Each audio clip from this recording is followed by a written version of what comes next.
Hi, welcome to the Stitch TV show. I'm Lynn. And I'm Pam. We're happy you're joining us today. The Stitch is an online quilting talk show, the perfect soundtrack for your sewing room. Join us for twice monthly talk shows, virtual stitch-ins, podcasts, celebrity interviews, book clubs, all of that, possibly even more. You can learn more at thestitchtvshow.com. Our show today is brought to you by QT Fabrics. And these are fabrics that we will be using in our upcoming block of the month. 4 quilt shops, possibly for independent online sales. We haven't figured that part out yet. Yes. So this is my version. It's her colorway. And my colorway. And then she does a colorway. But these are all provided by QT Fabrics. They are. Because they are awesome. And I know you're shocked that I chose orange. But I will say her use of orange is fairly restrained. It is. It's not like crazy. It's not crazy. I was very proud.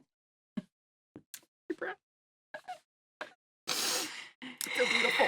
Now, she uses a ton of teal. I do not know. No, my teal use is fairly constrained. There's a lot of purple, though. Yes. I might have gone a little bananas with the purple. It looks good, though. I liked it.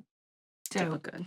Anyway, today we're going to be talking about paper piecing, specialty rulers versus regular rulers. And we're joined by Pam's quilt, Faceted Jewels. You said this was your quilt that you did win. This was an early quilt of mine, like 6 years ago, I Not think. first quilt. No, not first quilt, but one of the first quilts that I did when I decided to branch out from squares. Oh, so you put some flying geese in it. I did. Wow. Actually, no, there's no flying geese in there. Actually, there is. Oh, yeah, there they are. Never mind. Go me. Stepping out of my box. Flying yeah, geese. well, and I used some specialty rulers, which we'll talk about in a bit. Yes, we will. So, what's up? First of all, our teleprompter disconnected, so we got that going for us. But our what's up topic is so we're adjusting our release schedule just a bit. So we've added in not just the twice monthly talk shows, but we've now got a virtual stitch in, which we've had for a while. We've added in the book club, and to kind of space out those longer shows, we're adjusting the week in which the talk shows drop. So it used to be that they would drop on the 2nd and 4th Friday of the month. Yep. They're now going to be dropping on the 1st and the 3rd Friday of the month. And then, so it'll go 1st Friday, talk show, 2nd Friday, stitch in, 3rd Friday, talk show, 4th or last Friday, probably 4th Friday, will be the book club. And then if there's a random 5th Friday in the month, then we just do something crazy for, a different video. Right. But we're balancing that out with the shorter videos we've been doing, Shop Our Stash. Celebrity interviews, if we can get them in and done. Random those tips. are harder for us to schedule. Yeah. Like we found those to be difficult. Well, between our 2 schedules and the person we're interviewing schedule. Right. Yeah. It gets a little craziness. Yeah, a little crazy trying to schedule those. So we're doing the shorter form content that drops, whether it's tips or Shop My Stash. Those are like 5-10 minutes. Those will drop in the middle of the week.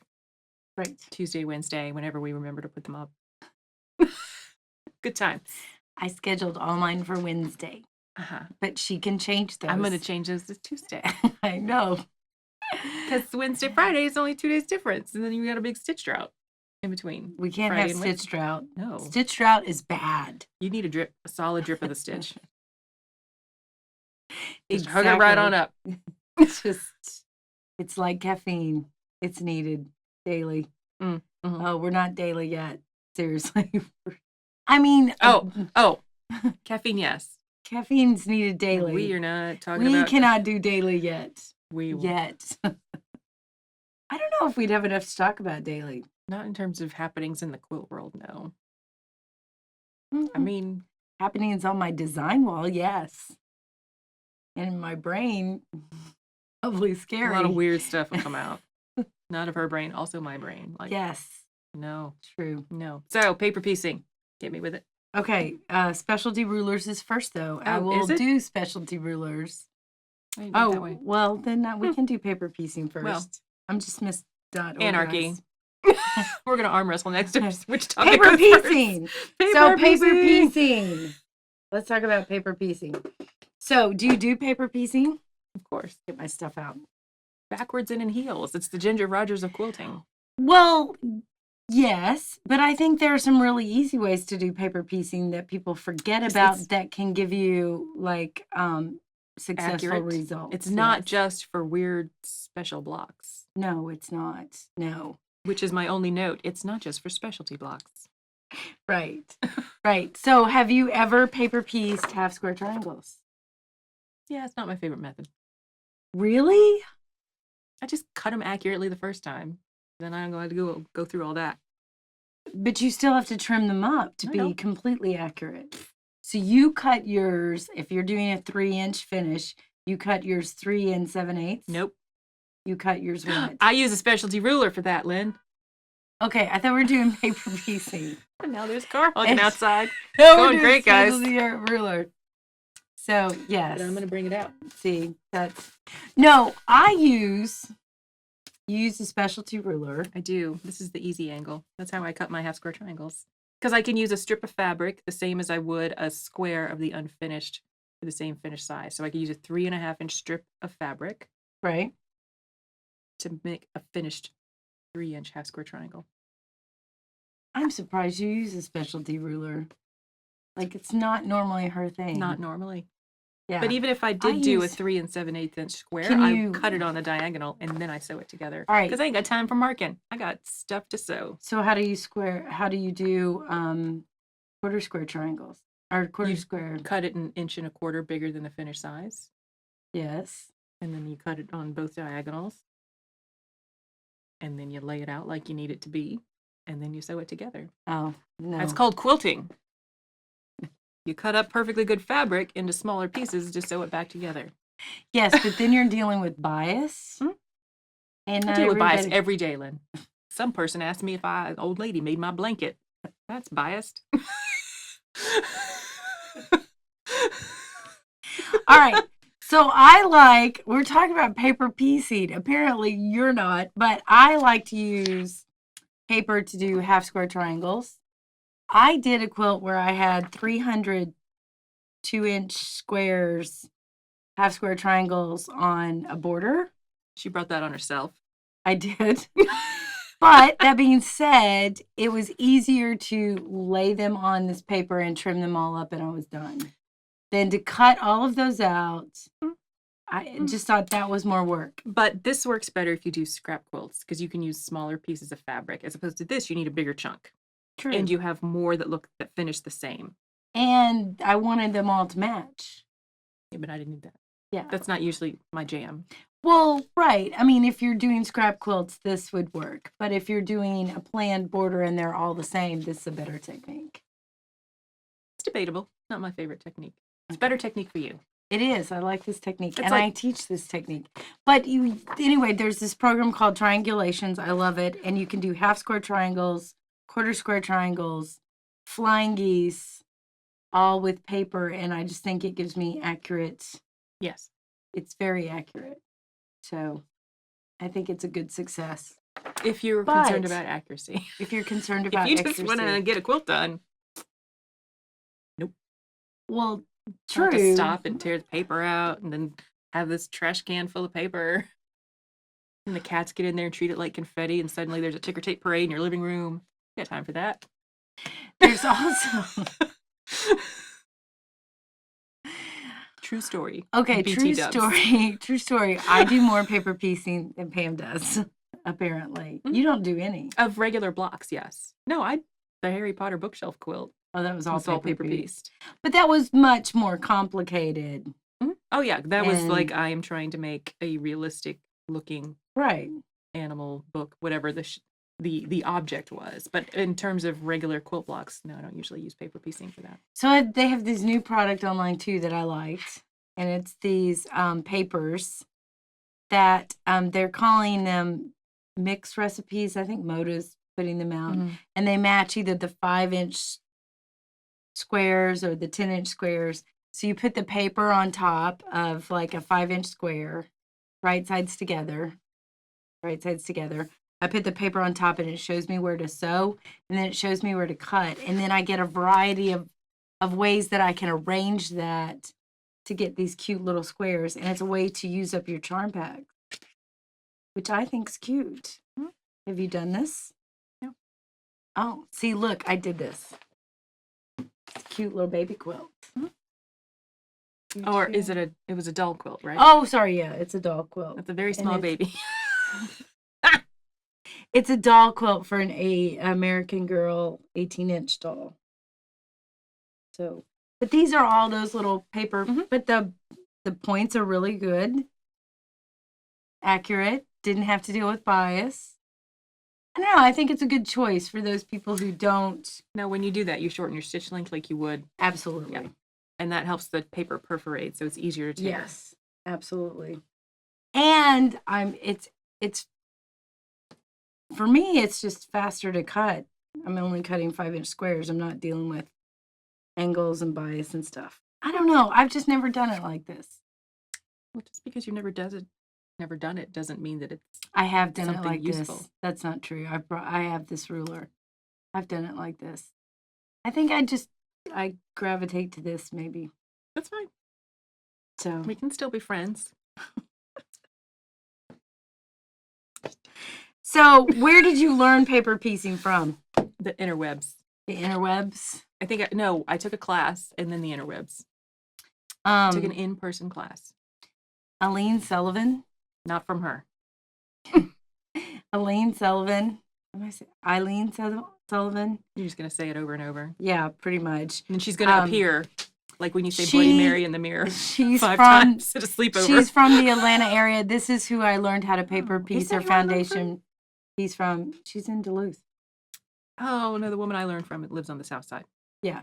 But I have done her patterns. And her patterns are mostly floral. I did the seashell type of stuff. Which is fun. Or nature type She has a good snowflake-looking table runner that I still want to make. Yes. I have the pattern for it, but I haven't made it yet.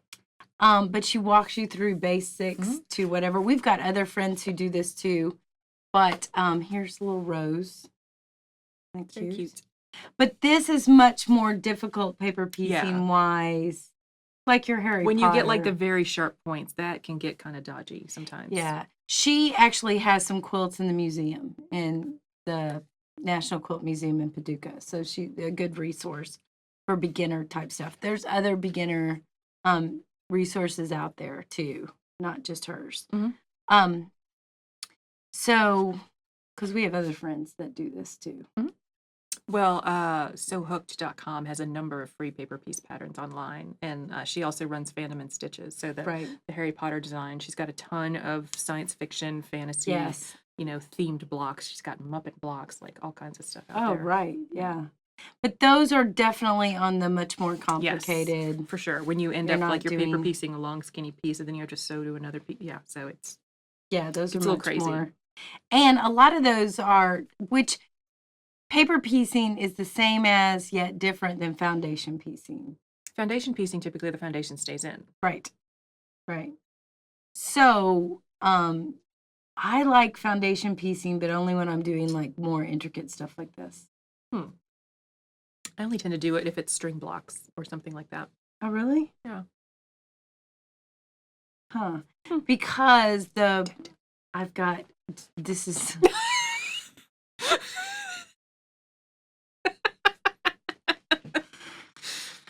So somebody was asking me... It's our final season. I'm just saying. Can't truck with this anymore. What am I doing wrong here? Everything. And if you don't know, well... It's like when my husband... you okay? I'm fine. Something wrong? Not with me. Just kidding. Okay, don't cry. I'm about to. Don't cry. So this is I'll Renee let you Merrill's. Hang around for season 4. So this is Renee Merrill's technique, and she does much more intricate spiral type stuff. So her paper piecing is more foundation piecing. You don't take it out. Yeah. So is that a special foundation? Is it just a fabric foundation? You can buy the special foundation, and I know other teachers like it just left me. Oh no. Now, is it the sort of foundation that when you wash it washes out, or it just kind of... No, it stays in. Okay, it stays in as fibers. Right, as fibers. Okay. Judy Niemeyer's stuff is foundation. some of hers. Of It's course, all paper? I don't know. I think it's paper. I thought David Gillaham's foundation. Yeah. He doesn't do paper. Yeah, he doesn't do paper. He does foundation. Yeah. But Judy Niemeyer, I thought hers was you I'll could buy double check. either. I Renee talks about doing either, and she actually sells the foundation Yeah. that you can print your stuff out on. Oh yeah. To do it, kind of thing. So, but I like paper piecing. I Good like for you. You don't like it at all. I find it an unnecessary extra step. Okay. So it varies on the type of quilt that you're making. I think so, yeah. So you've never wanted to do one of those big Judy Niemeyer Fire Island Hosta? No, I have Glacier Star. Glacier Star. Remember I asked you, I said I needed your help picking out colors for it. Oh, that's right. Yeah, I haven't gotten around to it yet. But I think if you're going to start paper piecing, which I do think is a good time-honored technique, whether Pam likes it or not, I think starting out doing easier blocks like the pineapple block or the log cabin. I did a pineapple quilt using paper piecing. Did you really? Yeah. Gave it to my mom. Pineapple quilt was done with ruler. Oh yeah, mine was paper pieced. And I just found it incredibly repetitive. It is. It is. That's true. It is. And that's why my mom's the only one I would do that for. Because she said, I want this. Make this for me. She said, I have these curtains from my kitchen that I don't want to hang there anymore. Could you make a quilt out of it? And I did. Oh, there you go. That's exciting. It's very beachy theme. I'm almost to the point where like all of the scraps left over from that, I'm like working through my stash. Because I still have like random beach scene, guy throwing spear. Right. It's crazy. It's nice colors, but still hanging around in my stash. So do you think you do more paper piecing for more complicated stuff like this yeah. rose? Yeah, I tend to save the technique the phantom stitches stuff. Yep, phantom and stitches. By the way, if you go out there and you use any of their patterns, they are for your personal use only. Not for resale. Not for resale, because people who've tried to do that have gotten shut down. Well, yeah, they get cease and desist letters from the owners of the copyright of the characters or the images that are being recreated. Right. So, and we all are big fans of, Marvel and Disney and Muppets and Harry Potter and, and we want that This face is there. for the Muppets. Like, yeah, I could take early. They're fine. They're cute. I like the Muppets. But I had a conversation about the Muppets with a friend's son the other day. He said, Do you know the Muppets? Do you know the Muppets? Were you alive when they were really on? I was like, yeah, I was. Like, sad to say, I remember when they were really on. I like the cranky old guys in the balcony. I can see that. My spirit animal. I don't think it's an animal. No. Could be really you. It's just me and my dad watching TV shows. Yep. Those two dudes. I totally get that. Explains a lot, doesn't it? Yes. That's what I've been this whole segment. Cranky dude in the balcony. I'm just saying, yes. How about that? I don't know about that. So, but I like paper piecing, and I've done some really complicated stuff with foundation piecing and that kind of stuff. And I think it allows you to get, I think it allows you to have those 1/8-inch seams where you can do that with other pieces, but it's much more difficult. You have to be much more precision piecer and stuff. Yeah. And this helps taking the precision out of it. Also think that foundation piecing is how you can do all those little miniatures. Yeah. Like if you were doing like a 1-inch finished or smaller. Yeah. Yikes. Those miniature quilts that if you take a picture of, you think it could be a 60 by 60 inch quilt, and you find out it's 6 inches. Yeah. By 6 inches. They're this big, 8 inches kind of thing. It's crazy. So I do think there's a place for paper piecing and foundation piecing that, and you get really successful looking stuff. The only thing with some of the paper piecing that I think applique gives you more successful is some of the edge. I mean, your edges, to get a curved edge. Oh, it's like a bajillion pieces. You'll have to do, 10 pieces to get a curve, Whereas in applique, it's one piece. So that's a drawback a little bit because everything has to be a straight line. You can't do curves on paper piecing as well as you can. Judy Niemeyer does curved paper piecing. Yeah, but it's definitely a skill technique. Yes. It's not necessarily, and there's ways to do it rather than just sewing a straight line, cutting, trimming, Right. flipping over. Paper does not curve well. It doesn't. No, it doesn't. I actually forgot to take the paper out of this for a stitch too. I know, don't tell anybody. You guys. You guys. Keep it on the DL. Yes, well, this was one of the first ones I did. So, and this is one of Eileen's. Mm-hmm. I thought it was cute. And I haven't even bound it yet. I did it years ago. I know it's been hanging up in your hallway for years. I know. I was like, I should take it out of the hallway. Oh, yeah. Well, I thought we'd talk about it. So, anything, I like paper piecing. Apparently, I'm the only one. I just like it for different things than you do. Yeah. Okay, so why would you use it? When I need a complicated shape, like the rose or something that's got more smaller pieces in it. And I'm trying to craft a specific character or look that I can't get with traditional piecing. Yeah. There you go. That's true. That's when you can use it. Do you like foundation better than paper? Foundation's harder to find. No. I mean, because it's like pre-printed. No, because paper piecing is easier because I can print it out on my home printer and I don't have to go anywhere special. I don't need special supplies. Right. Exactly. Yep. Now, you do want to, if you're printing stuff out on your home computer, try to use your cheap paper. Don't go get really expensive. Yeah, don't get thick paper. Yeah. And check your scale because it'll jack some things up if your printer defaults to like auto fit the page as opposed to, 100% actual scaling. Size. Yeah. Actual size. And most good designers put like a 1-inch test square. So then you measure that with your ruler to see like, oh, it's actually 7/8 or it's an inch and, 3/8. That's not good. Right. Yep. Yeah. So, well, I think we've talked enough about this. So we're going to take a closer look at Faceted Jewels and we'll be right back.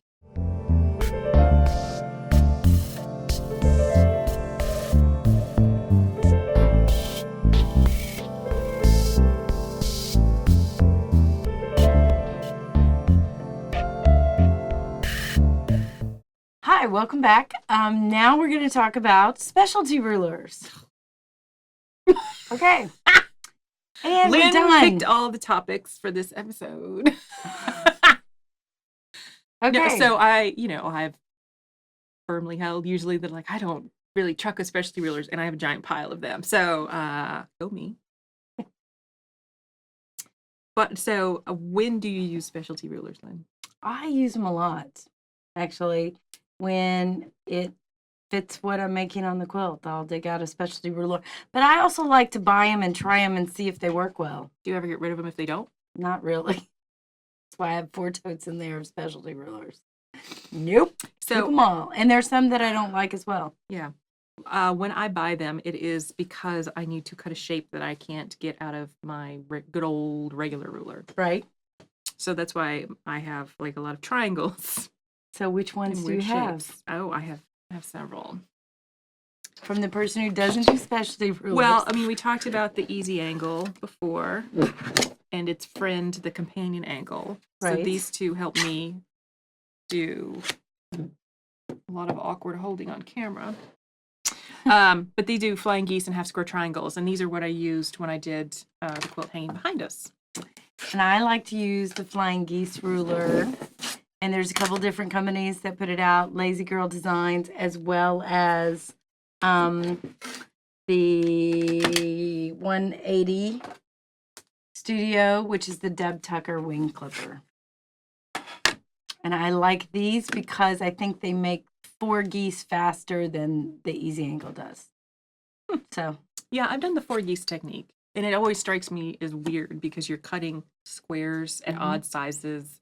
Yep. My brain has not yet reconciled. Yeah, when I'm doing flying geese, I like that technique. Although I will say that the easy angle that she did, when we did the flying geese quilt that we did together, she used the easy angle and pre-cut everything that we passed out to people to help make us the flying geese. And I thought it was really easy to do.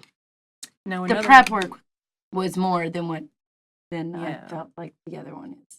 Well, and I did that specifically because a lot of people weren't going to have like the wing clipper or the other specialty Right. to trim it down. Right. Now another one that I like is the Tri-Rex, Right. which again I used in the blocks here, which you can use in combo to make the V block that's a square or just the skinny one, and you can make a half rectangle or half triangle rectangle, half rectangle triangle. I don't know. Whatever the one is that's a rectangle and it looks like two triangles. Yeah, I use those too. Ta-da. No, yeah, those are really good tools, the Tri-Rex. But there are other ones that can do stuff like that.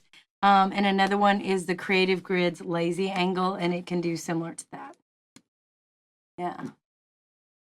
I haven't played with that as much yet, but it's still got the same principle. Mm-hmm. And it's in one ruler instead of the grippy two dots pieces. on the back And too. it's got grippy dots, yes, instead of two pieces. And it shows you what you can do on it. See down here, it shows you a variety of different blocks that you can do. Ooh. Yeah, more information. Very fancy. Yes. All right, I'm gonna mix it up. Okay. Are you feeling clammy?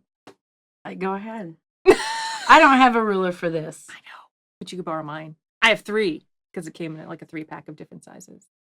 Well, but this does one quilt. It does. No. It does the clam quilt, clamshell. Clamshell can do an orange peel. Oh, okay. I mean, you can go kind of bananas with it. So what's the difference? See, to me, that's a template, not a ruler.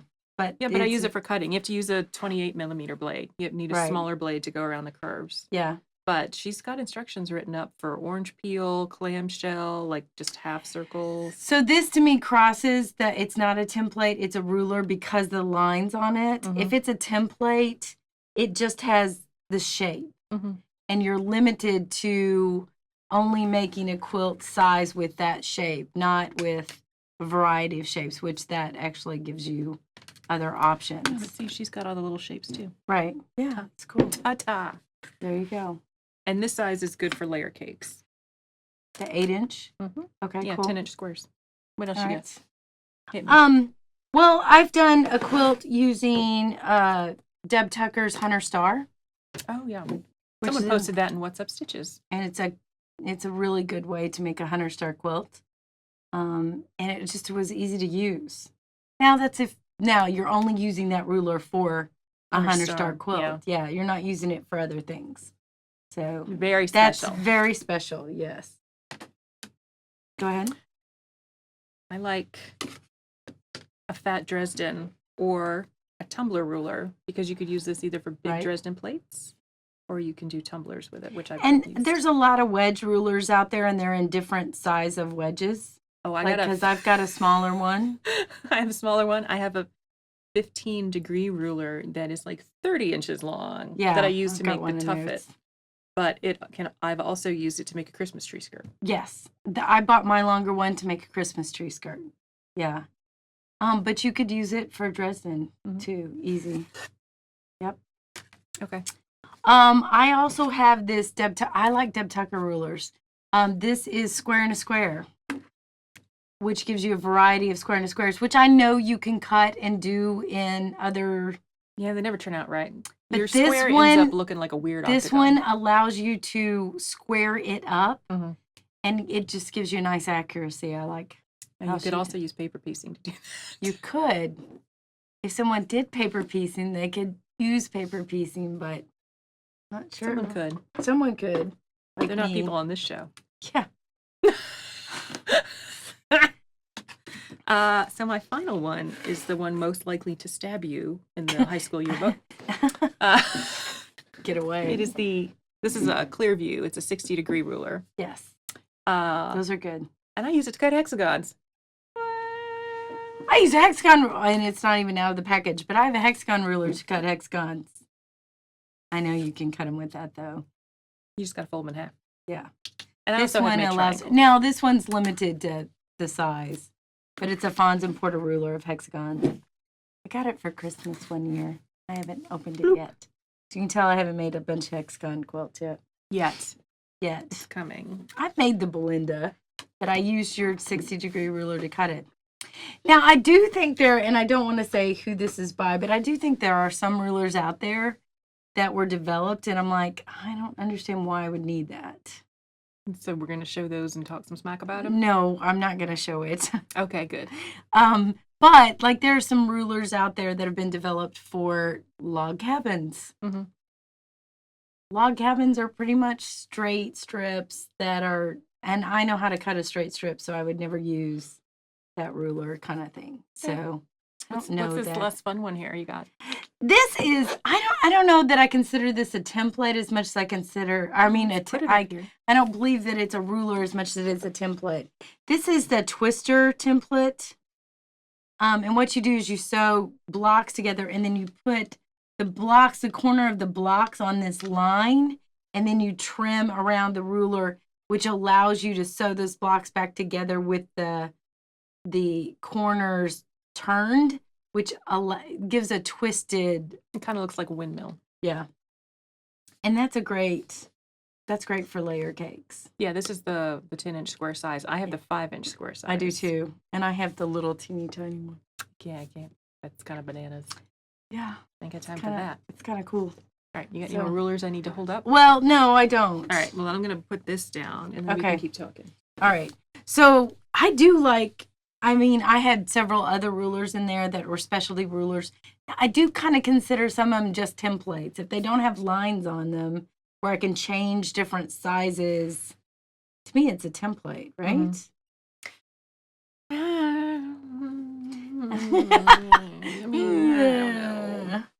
I don't know.